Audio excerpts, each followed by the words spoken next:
Access Ministries is a platform that we use to create relationship, genuine relationship with people in communities, and try to know them better.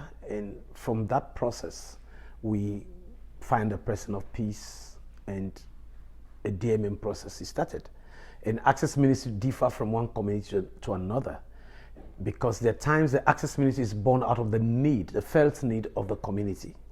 And you sit around and discuss it. And there are times you research it and find out what is the need. And out of those needs, you use as a platform to come into the community and help out in a genuine way with the community, but with one intention, that at the end of the day, a person of peace will be discovered, and that will lead to the process of DMM. For example, we have Access Ministries. Some of them are when natural events happen, natural disasters happen. For example, if we have a flooding, if we have a fire disaster in the community, when we had the Ebola situation, we use all of that as an access into so many communities that we are restricted. And in the Ebola, for example, we use medical, we were able to educate the people about Ebola and how to prevent the Ebola disease, what they needed to do. We also provided food in communities. So all of those things opened up communities, and we use it as a platform. We found persons of peace in different communities, and those persons of peace, we created relationship to such a point that those relationships became the relationship on which we started the DMM process. We also use agriculture as an access ministry. We have used agriculture. That means if communities, they need seed, for maybe a particular seed that they need that they don't have, we sit together and find a way that they can get the seed. And there are times we will supply them the seed. We will do it in a way that there are times we give them freely, but there are times we ask them to return the seed that we give them at the end of the planting season, so we can create a seed bank. So through that, today we have created a seed bank of rice, of granules, and other things. And so we supply to other communities when there is a need. We have also done access ministry using medical outreach. We go out to communities and see people who are sick and try to attend to communities. We have used the dental mobile medical team, a mobile dental team to go into communities and clean teeth, do extraction, fill the hole. And so we've done that. We've also used circumcision in some communities, to send teams into communities and to where people have been circumcised, and we've used that as also an access ministry. We have used access ministry like in the amputee camp where we are working, where people were amputated, hands, legs. And so for me, we brought in alcohol and cigarettes. About 3 or 4 times I was bringing that as a way to get access into the camp. Once we got access to the camp, we stopped bringing the alcohol, and we had their stories, and that led to discipleship process. So we use different things that the Lord can bring. If it's a fire disaster, it can be providing roof for the people in the community.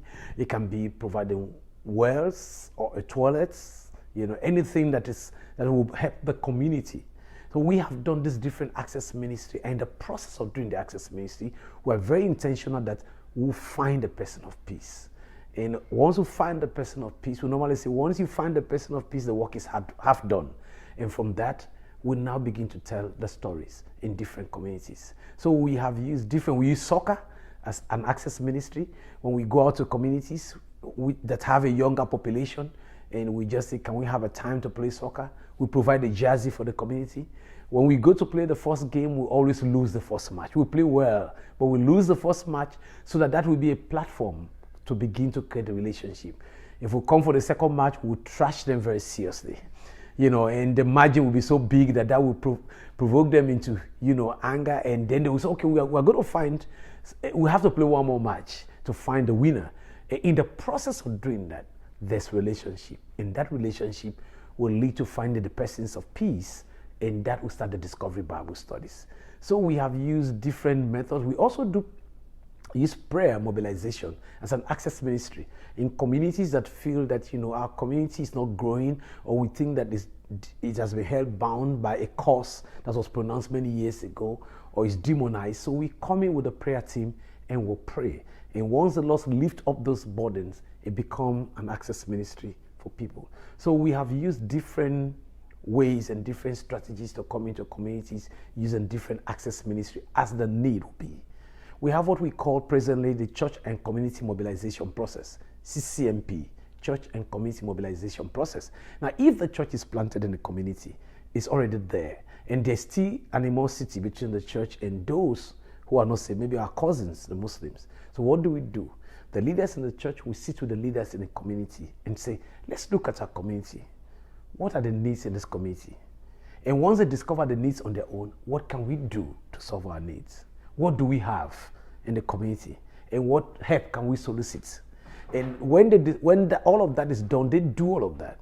And then the process, they begin to go to the need of the community. In the process of doing those needs, we have stories that we tell at each line as the process is going on. For example, today, through that, there have been a community bank that has been established. And through the process, there is a story and a kind of Bible story we tell to help the people who are not followers of Jesus to understand the scripture. And that has become very interesting. So we see that the animosity breaks naturally. And so the church becomes the salt and the light in the community.